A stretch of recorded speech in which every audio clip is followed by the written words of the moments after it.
হ্যাঁ, আমার নাম সুবীর সরকার। আমি এখানে একটা প্রথম সোলো এক্সিবিশন করছি। এর আগে বিভিন্ন এক্সিবিশন করেছি, যেগুলো গ্রুপ এক্সিবিশন, বিভিন্ন গ্রুপ মিলে, বন্ধু বান্ধব, সিনিয়র জুনিয়র মিলে। তো একাডেমিতে এর আগেও করেছি, কিন্তু সোলো হিসেবে এটা আমার একাডেমিতে প্রথম। তো এরকম, এবার ছবির ব্যাপারে যদি আপনারা আসেন দেখতে, তাহলে তো বলতে সুবিধা হয়। আপনারা যারা ক্যামেরায় দেখছেন তাদেরকে বলি কিছুটা। এই ছবিটা আমার ভাবনা এসেছিল যে একটা স্টিম যদি কিছু থাকে, কোনো গরম চা হতে পারে, গরম জল হতে পারে, এবং সেখানে একটা কিছু খাবার রয়েছে, তো সেই সিনটা একটা মর্নিং এ কিরকম হয়, তো সেই ভাবনা থেকে এই ছবিটা। আর এই পাশে কিছু ছবি রয়েছে যেগুলো দার্জিলিংকে কেন্দ্র করেই। তো দার্জিলিং আমার যাওয়া হয়নি সেভাবে খুব বেশি, আমার বন্ধু বান্ধব গেছে, তাদের ফটোগ্রাফ থেকেই এটা করা। দার্জিলিং এর যে বিউটিটা, আকাশ বা তার সেখানকার ঘর, সেগুলোকে তুলে ধরার চেষ্টা করেছি। এখানে দার্জিলিং এর প্রত্যেকটাই তাই আছে। আচ্ছা, এইখানে একটা দার্জিলিং এর ছবি রয়েছে। দার্জিলিং এ আমাদের এই যে গাড়ি, এই গাড়ি খুব ফেমাস। এই গাড়ি করে আমরা পাহাড়ে উঠি, সেই গাড়িকেই ফোকাস করে এই ছবিটা করা। এই ছবিটার ক্ষেত্রে দার্জিলিং এর যে আমাদের স্মোকি ব্যাপারটা থাকে, ধোঁয়া কুয়াশা, সেই ব্যাপারটাকে এখানে আনার চেষ্টা করেছি। আশা করি লোকের ভালো লাগবে সেটা। যারা দার্জিলিং যায়নি তারা এই ফটোগ্রাফ বা পেন্টিং দেখে বুঝতে পারবে কিরকম দার্জিলিং হয়। স্টার্ট। হ্যাঁ, এটা হচ্ছে আমাদের গ্রাম বাংলার ছবি, যে আমাদের মহিলারা ছাগল নিয়ে বেরোয় চড়াতে। কেউ ছাগল মানে হারিয়ে যায় অনেক, আবার অটোমেটিক তারা ঘরে ফিরে আসে, সেই ধরনের ছবি তুলে ধরা হয়েছে ছবির মধ্যে।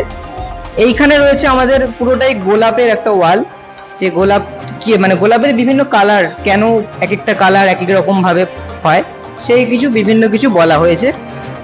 এখানে কিছু কাজ রয়েছে যেগুলো সামনে থেকে দেখলে বোঝানো সুবিধা হবে, বিশেষ করে এটা হচ্ছে আপনার প্লাস্টার অফ প্যারিস। আমরা শুনেছি তার আধুনিকত্ব এসছে আমাদের পুট্টি, রং করার আগে দেওয়া হয়, সেই পুট্টি এখানে পেস্টিং করে তার উপর রং দিয়ে করা হয়েছে।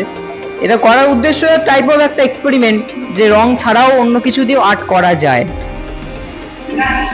হ্যাঁ, এটা এই যে পাশাপাশি দুটো ছবি আপনারা দেখতে পাচ্ছেন, এই ছবি দুটো হচ্ছে আমাদের একটা বাংলার ঐতিহ্য, বা বিদেশেও ছিল, যে স্টিম ইঞ্জিন। স্টিম ইঞ্জিন তো এখন আর দেখা যায় না, এবং স্টোর করেও কোথাও রাখা আছে বলে আমার মনে হয় না। তো সেই ছবিটাকেই ফোকাস করে নেওয়া, যে স্টিম ইঞ্জিন আগে ইলেকট্রিক ছাড়া কিভাবে চলতো, তার ধোঁয়া, আকাশে যে ধোঁয়া বা নিচ দিয়ে যে তার স্মোক, সেটা যে আলাদা, সেটা বোঝানোর চেষ্টা করেছি ছবির মাধ্যমে। এটা আমাদের চেনা পরিচিত ছবি, বেনারস। বেনারস ঘাট তো অপূর্ব সুন্দর, যারা গেছে তারা জানে, যারা জাননি তারা ছবি দেখে আশা করি কিছুটা আন্দাজ করতে পারবেন কতটা বেটার। এখানে দুটো ছবি রয়েছে আমাদের ড্রিম নিয়েই, ড্রিম ব্যালকনি। আমরা সবাই চাই আমাদের ব্যালকনিটা একটু মানে স্বপ্নে দেখার মতোই হোক। এরকম ব্যালকনি সাধারণত লোকের হয় না। দার্জিলিং এ কোনো হোটেলে গেলে হয়তো এরকম ব্যালকনি দেখা যেতে পারে। এই এটা একটা মেয়ের ছবি, এটা আমার স্বপ্নে আসা একজন কেউ, তার নাম জানি না, তাকে আমি চিনিও না, আদৌ এরম কেউ আছে কিনা জানি না, তবে আমার ভাবনায় এরম একটা মেয়ে। আচ্ছা, এইখানে দুটো ছবি রয়েছে, একটা প্যাঁচা, একটা কাক। এটা একটু পুরোপুরি সম্পূর্ণ অন্যরকম। যা যা ছবি আপনারা দেখছেন ইলেকট্রনিক্স যে কম্পোনেন্ট হয়, বিভিন্ন চার্জার, অ্যাডাপ্টার, সার্কিট থেকে আপনি এই জিনিসগুলো দেখতে পাবেন, সেইখান থেকে এগুলো কালেক্ট করে পেস্টিং করে করা হয়েছে। এটা একটু এক্সপেরিমেন্টাল কাজ, সামনে থেকে দেখলে অনেকটাই বেটার লাগবে, তবুও চেষ্টা করা হচ্ছে বোঝানোর। এখানে তো একটা কম্পোনেন্টের নাম বলে দিচ্ছি, যেমন এটা হচ্ছে রেজিস্ট্যান্স কতগুলো, এটা হাই অ্যাম্পিয়ারের রেজিস্ট্যান্স, এগুলো হচ্ছে ডায়োড, এগুলো ক্যাপাসিটার, আর এগুলো হচ্ছে ক্যাপাসিটার, এগুলো ডিস কন্ডেন্সার, ক্যাপাসিটার। হ্যাঁ, মানে পিএফও আছে। আচ্ছা, এটা তো আমাদের চেনা পরিচিত পাখি, আমরা ঘরে পুষি, টিয়া পাখি। এটাকে নিয়ে বিশেষ করে আলাদা কিছু বলার নেই। এর যে গ্রিন কালার, তার সৌন্দর্যটাই দেখার চেষ্টা করেছি কিছুটা আনার। আচ্ছা, এখানে রয়েছে আমাদের শালিক। অনেকে মনে করেন যে এক শালিক আমাদের জন্য ভালো নয়, তো সেই জন্য টাইটেলটাও দেওয়া আছে am I lucky question mark, যে আদৌ কি এটা সত্যি না কোনো প্রচলিত কথা। তো তার জন্য পেয়ারও রাখা হয়েছে, কেউ যে না বলে যে এক শালিক দেখে ফেললাম দিন খারাপ যাবে, তো সেটা নয়, দুটো রেখেছি যাতে দু শালিকও দেখা হয়, এক শালিকও দেখা হয়।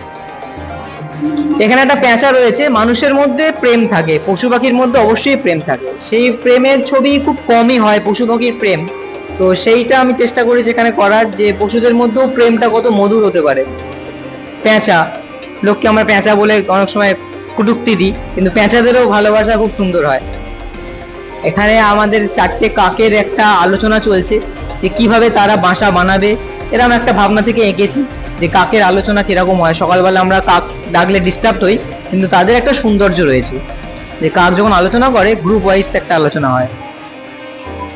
এখানে দুটো রয়েছে আমাদের পুকুরের রানী, যাদের যে ফুলের অনেক সৌন্দর্য কিন্তু সেটা পাঁকেই ফোটে। এটাই দেখানোর চেষ্টা করলাম যে সৌন্দর্য কোথা থেকে আসে সেটা ইম্পর্টেন্ট না, সৌন্দর্যটা সৌন্দর্যই, কোনখান থেকে বিলং করছে সেটা ইম্পর্টেন্ট নয়। আচ্ছা, একটু আগে একটা মেয়ের পেন্টিং দেখেছেন আপনারা, সেখান থেকে এটা ইন্সপায়ার যে তার প্রেমিকা নিচে দাঁড়িয়ে আছে এবং সেই মেয়েটি তাকে দেখার চেষ্টা করছে, সেই ছবি প্রেমিক হবে, সরি প্রেমিক নিচে দেখার চেষ্টা করছে, প্রেমিকা উপরে দাঁড়িয়ে দেখছে বা ডাকছে, এরম কিছু একটা ভাবনা আমার মাথা থেকে এসে। এবার দর্শকের অন্যরকম লাগতে পারে। এটা একটা খুব শান্ত পরিবেশ, নামই আছে ফ্রেশ এয়ার, একটা নির্জন পরিবেশ, বক বসে আছে, জল ছায়া, এই ভাবনা।